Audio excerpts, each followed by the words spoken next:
And welcome back to the Advent series, where today is the third Saturday of Advent, December 17th. Thank you so much for watching these videos, and be sure to like, comment, subscribe, and let me know what your thoughts are on these topics below. Let's start a conversation.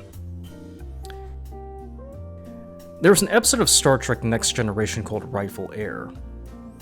In it, Worf goes off to clear his head at a monastery where he comes across Kahless, the legendary founder of Klingon society. Sort of like a mashup between Jesus and Lycurgus, the giver of the law. Anyway, according to Klingon beliefs, Kahless left Konos centuries ago saying he was going away, but promised he'd return one day. In the episode, he does return to bring in a new age for the Klingon Empire. Till it turns out it isn't actually Kahless, but a clone. The monks at Borath had cloned him from the dried blood on his weapon. Eventually, Worf helps bring about a compromise, and Kahless, the clone, will occupy a ceremonial seat as emperor. However, it does little to assuage the issue that was disturbing Worf at the beginning of the episode, as he's still struggling with his faith. Kahless assures him that the teachings, not the man, define what it means to be a Klingon, and remain so even if the man himself will never return. I highly recommend watching that episode. It's one of the best out of the series, if not the entire franchise. You have to be foolish to not hear something resonate within those words. I sat in church, sitting in the pew near the very back, having to ponder on the Eucharist as those words ring out.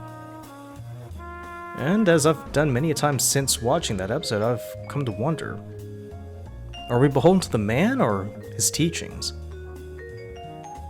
We revere the man certainly because he is God in the flesh who walked among us and gave us the new covenant.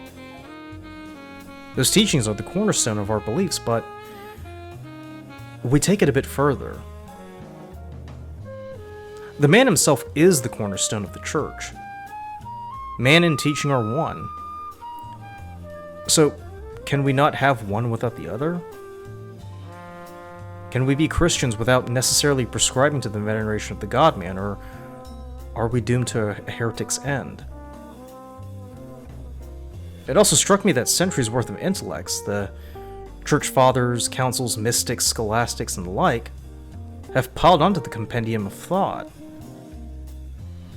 We've used their work to form the basis of what we believe. The creeds, for instance, are professed every Sunday as part of our statement of faith. They don't necessarily recite the teachings of Christ so much as they espouse what we believe about him. And if you take the time to go through the catechism of, well, any denomination, they very much repeat verbatim what the fathers and other Christian intellects have taught in years past. Oh, sure, they say we follow Jesus, but so far I have yet to find a statement of belief on a church website that said, love your neighbor as yourself, or give your other cloak to the one who has none.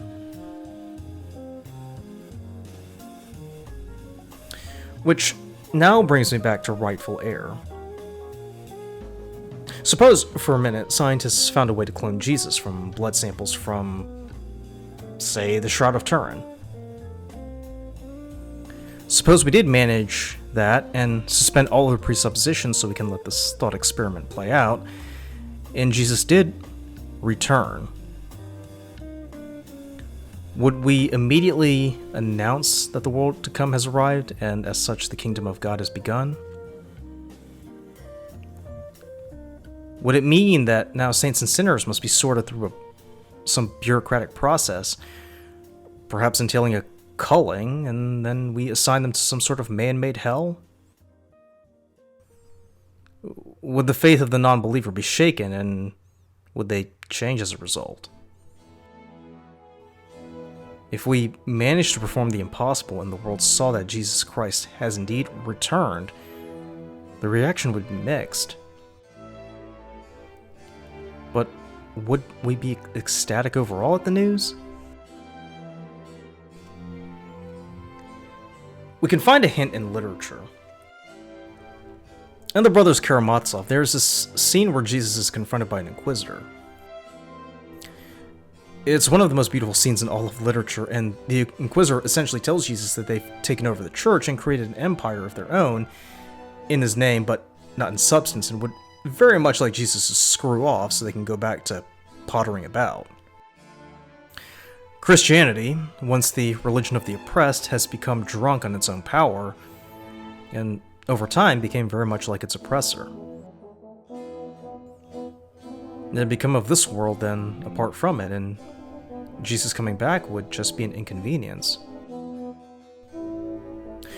Sure, if we clone Jesus, there are some out there whose faith would be renewed or strengthened, but the church would see it as business as usual. They'd even take it upon themselves to start sorting out the saints and sinners because it is their right and duty as the church. I mean, never mind the teachings. They'd probably just insert whatever teachings they felt conformed to their beliefs in order to make his return more palatable. Would Jesus then, again in his mortal coil, be relegated to a ceremonial role as the church holds all the power? It'd be set up in St. Peter's, broadcasted on live TV, but then it seemed to send to warfare as the other denominations would start fighting over whether Jesus ought to be the leader of their group and sit in their church. So, basically it's business as usual and nothing would change.